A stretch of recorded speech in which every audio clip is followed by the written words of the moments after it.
Welcome to SN channel.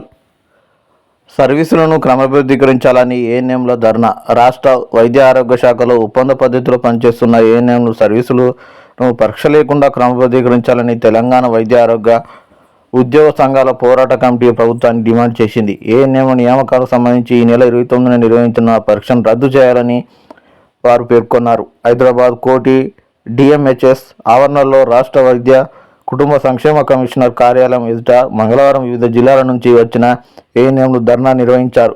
Campus ప్రవేశం ద్వారా పోలీసులు అడ్డుకోవడంతో ఇక్కడి ఆవరణలో బైఠాయించి ప్లకార్డులు ప్రదర్శించారు.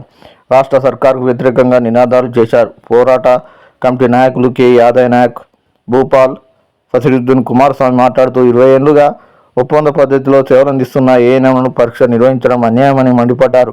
సమస్య పరిష్కారానికి ఏర్పాటైన కమిటీ ప్రభుత్వానికి నివేదిక ఇవ్వకముందే నియామక పరీక్ష నిర్వహించడం అర్ధరహితమని ధ్వజమెత్తారు. అనంతరం సిఎఫ్డబ్ల్యూఎస్ కమిషనర్ ఆర్వి కర్జన్కు వినతిపత్రం అందజేశారు. కమిటీ నాయకులు తదితరులు ఈ కార్యక్రమంలో పాల్గొన్నారు. మరిన్ని అప్డేట్ కోసం ఎస్ఎన్ ఛానల్ సబ్స్క్రైబ్ చేయండి. Thank you.